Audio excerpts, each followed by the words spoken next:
Espero e torço que todos estejam bem. Aqui é Alexandre Nascimento, do Education for Dentist. Hoje nós vamos falar de um assunto que é um assunto básico. A gente começa hoje aqui um momento chamado basicão. O que significa isso? Se você já é formado, já tem muito tempo de estrada, não assista esse vídeo.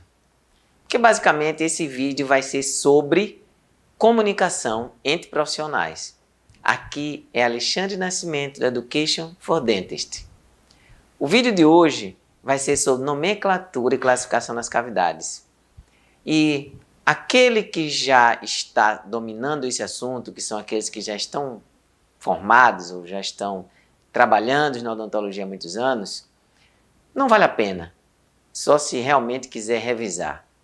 Mas aqueles que estão começando, que eu chamo alguns desses como bebês na dentística, quando nem sabe o que são as classificações, a nomenclatura das cavidades, aqueles que nós podemos chamar de crianças na dentística, que estão dando os primeiros passos, ou seja, estão aprendendo classificação, nomenclatura, aqueles que já estão na clínica, eu gosto de chamar de adolescentes, e aqueles que estão para se formar e se formam como adultos jovens.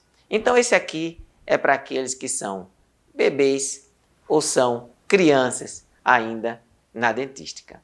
Qual a diferença entre nós humanos e os animais ditos irracionais? É a forma como eles se comunicam ou como nós nos comunicamos. Com o advento da internet, então, isso é de extrema importância. E por que é importante? Porque através da comunicação, nós podemos tocar as outras pessoas. Tocar como? Passando a nossa mensagem. E se nós não tivermos a noção dos termos técnicos, nós podemos gritar e ninguém vai querer ou não vai gostar de nos escutar. Ou nós vamos berrar e ninguém vai nos entender.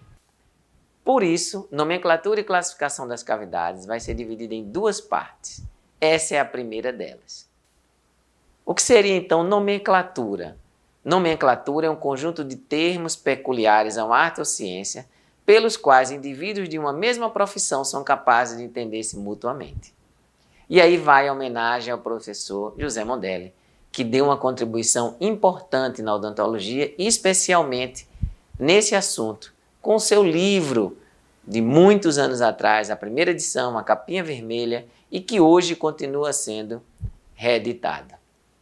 Quando nós falamos sobre nomenclatura, nós podemos falar que a cavidade preparada em um dente pode ser denominada, basicamente, de acordo com o número de faces. Daí, nós podemos falar que uma cavidade simples é aquela quando atinge apenas uma face do dente. Nós podemos falar também que uma cavidade ela é composta quando atinge duas faces do dente. Por exemplo, face oclusal, mesial ou distal nessa imagem que vocês podem observar. Uma outra questão é a cavidade chamada complexa, quando atinge três ou mais faces do dente, como vocês podem observar aí também, face oclusal, mesial e distal. Já podemos também denominá-las de acordo com as faces envolvidas. E aí, quanto a isso, podemos chamar de oclusal, quando a face envolvida é oclusal. Nós podemos chamar de mesio-oclusal, quando a face envolvida ou as faces envolvidas são a mesial e a oclusal. Nós podemos chamar de MOD, mésio-ocluso distal, quando estão envolvidas essas faces, a mesial, a oclusal e a distal. Nós podemos também ainda falar da face vestibular, quando está envolvida a face vestibular. E quando está envolvida a face ocluso distal, nós podemos chamar de OD, envolvendo a face oclusal e a face distal. E por aí vamos falando ou conversando sobre agora os constituintes das cavidades, que podem ser paredes e podem ser ângulos. E vamos começar falando basicamente das paredes, que paredes elas podem ser circundantes ou de fundo. E começamos ao quê? agora particularizar. O que é uma parede circundante? São as paredes laterais da cavidade, ou como alguns chamam, as paredes internas da cavidade. E elas recebem o nome de acordo com as faces dos dentes que correspondem ou estão mais próximas.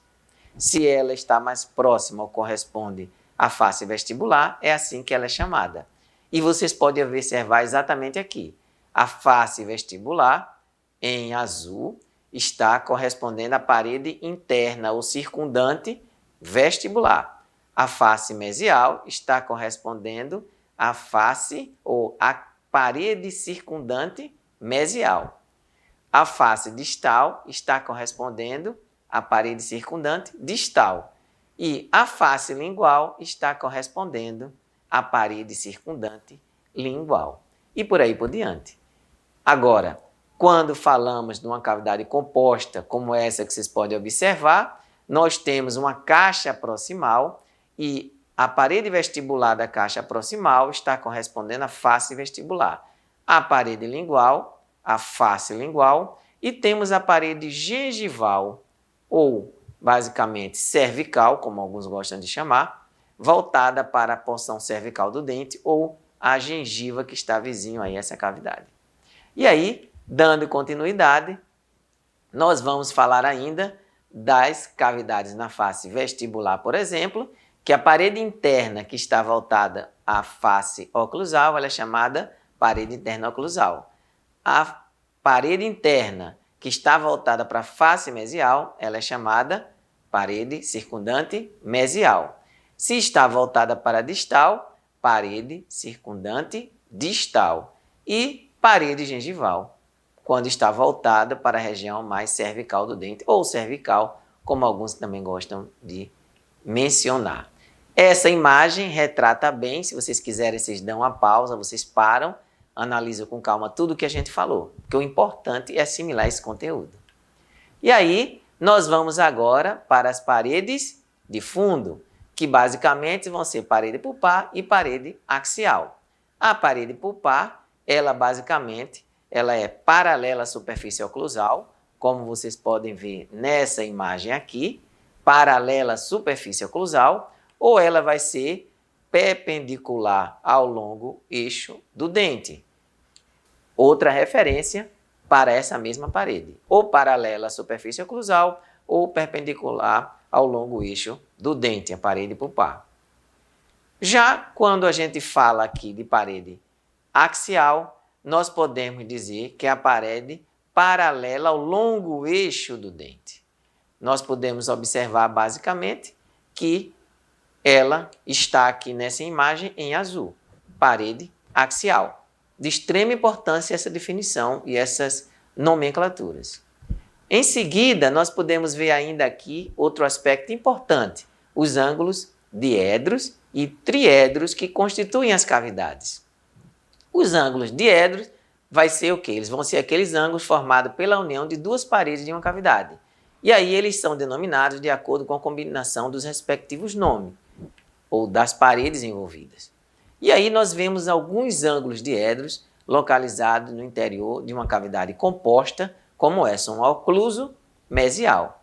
E podemos começar a descrevê-los agora em ângulo do primeiro grupo, ângulos do segundo grupo e ângulos do terceiro grupo.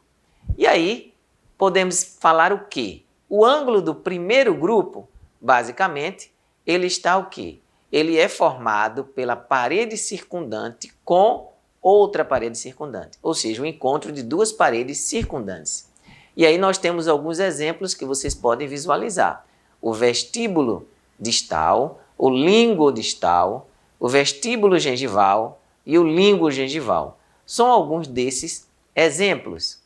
E aí nós vamos ainda, dando continuidade, falar agora sobre os diedros do segundo grupo.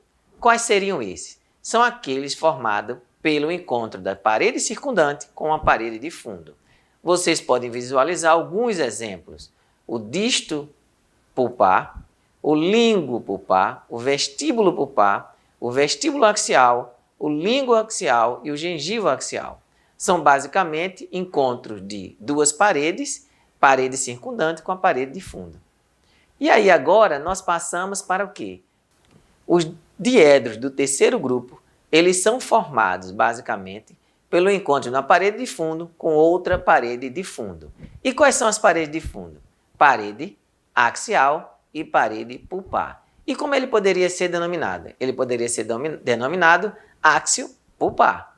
E é isso que nós podemos observar aqui, áxio pulpar. Dando continuidade, nós vamos agora falar dos triedros. E quais são os ângulos triedros? Os triedros são ângulos formados pelo encontro de três paredes. Três paredes.